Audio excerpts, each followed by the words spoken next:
Boa tarde, gente. Vamos iniciar o nosso próximo módulo da disciplina de Psicologia Aplicada à Enfermagem, o módulo hoje Saúde, Doença e Psicologia, né? E aí, um foco na psicologia aplicada a compreender os fatores psicológicos que influenciam a saúde, né? E a doença e o cuidado. O enfermeiro deve estar atento para as percepções do paciente sobre a sua condição, considerando, né, as experiências subjetivas, crenças e contextos sociais.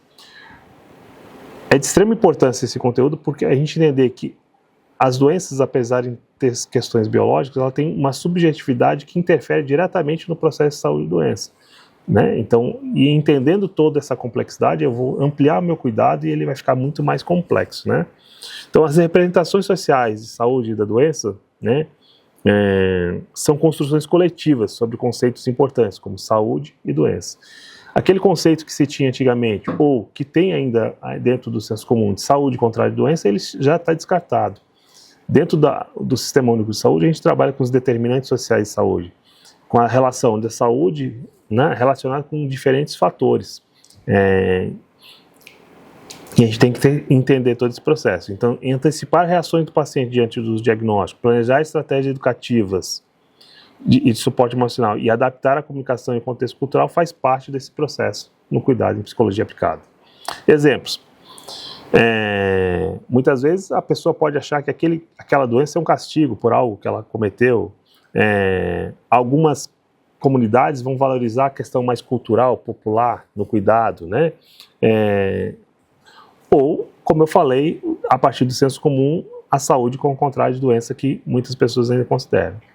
Então, a partir da enfermagem, a relação de saúde e doença está centrada na enfermagem e para a filosofia do Sistema Único de Saúde, que é o conceito de promoção à saúde, qualidade de vida relacionada diretamente aos determinantes sociais de saúde. Então, hoje, mesmo o conceito da OMS, que é o completo bem-estar físico e social, não se usa mais dentro como princípio, né? Lembrando que esse conceito da OMS é de 1948. Tá? Então, pós-reforma sanitária, nós constituímos uma nova ideia de saúde que está relacionada diretamente à promoção à saúde,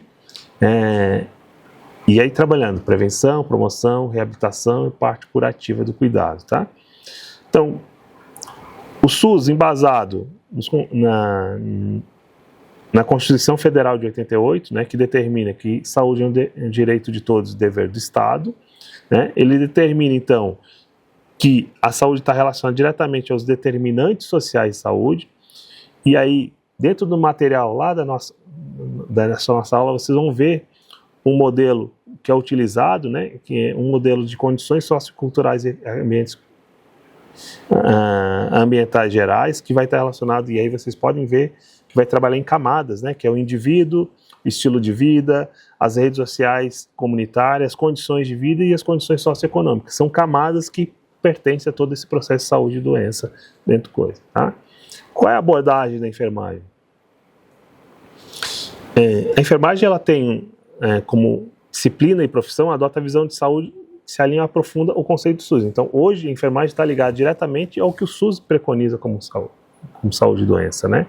Que é a relação ampla, né? O conceito ampliado de saúde que a gente está falando nesse momento, tá? E aí ela vai trabalhar num processo dinâmico e subjetivo, tanto nas questões objetivas do processo do adoecimento e de saúde, quanto nas questões subjetivas do processo de saúde e doença. Entender que quando a pessoa adoece de uma doença física, interfere diretamente na questão psicológica do processo. Por isso a importância de entender os processos psicológicos que acontecem na doença.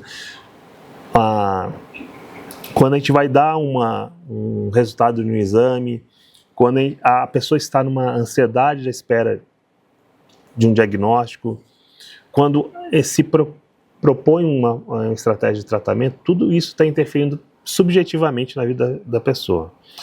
E aí a gente vai influenciar do papel do enfermeiro, é promover saúde, restaurar a saúde, reabilitar e cuidar da doença crônica e na morte também. Lembrando que a gente não cuida só de vida, a gente cuida no processo de vida e cuida no processo de morte. Tá? Isso é importante também, que retirar aquela ideia de enfermagem ser salvador de vida. Nós somos profissionais promotores de qualidade de vida e promotores de qualidade de morte também nesse processo da finitude de vida. Tá?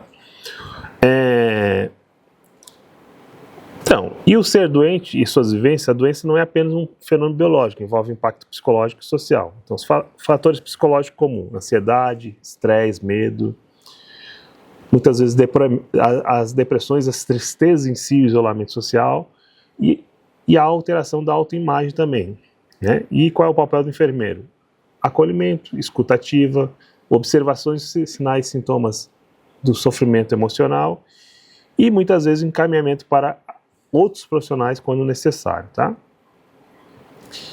Então, pacientes, como exemplo a gente pode dar, o paciente recém-diagnosticado com câncer apresenta medo de procedimento, o enfermeiro explica então detalhado o apoio emocional, orienta o que é aquilo e dá suporte para aquela pessoa, tá? A psicologia aplicada ao cuidado de enfermagem, o enfermeiro utiliza conhecimentos psicológicos para quê? Promoção da adesão ao tratamento, esclarecer dúvidas, negociar mudanças de hábitos. Então a gente vai negociar nunca a negociação, ela nem sempre ela vai ser fácil e nem sempre ela é efetiva, mas ela faz parte do processo de cuidado, tá?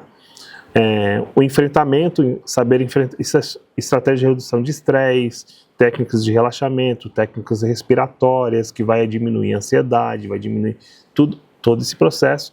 Suporte familiar, orientar as famílias, né, dessa parte, e humanização do cuidado, tá?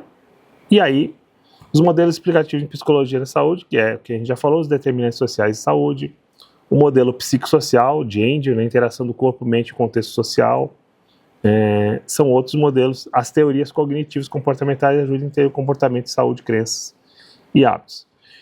E a psicologia positiva, promove bem-estar e qualidade de vida, né, na aplicação prática. Como é que a gente faz isso? Identificação de barreiras emocionais e adesão com pacientes com diabetes, planejamento de estratégias educativas individualizadas para hipertensos, tudo isso são a aplicação prática dessas teorias que vão subsidiar, né? Saúde, cultura e sociedade. Cultura influencia a percepção da saúde e doença, como a gente já falou antes. Reconhecer as crenças e práticas populares, adaptar a comunicação e intervenções e promover cuidado e respeitar valores. Então, se a gente for cuidar numa cidade ribeirinha, uma região mais rural, tudo isso interfere. Os povos originários, povos quilombolas, são características culturais diferentes, né? Culturas orientais. A gente vai ter que entender dentro desse processo de como essa pessoa entende esse processo de saúde e doença para poder criar estratégias, tá? Então, não esqueçam, todo cuidado ele tem que ser pautado no reconhecimento daquela pessoa dentro do seu contexto social, seu contexto cultural, para interferir nos processos de cuidado. Não esqueça disso. Obrigado, gente.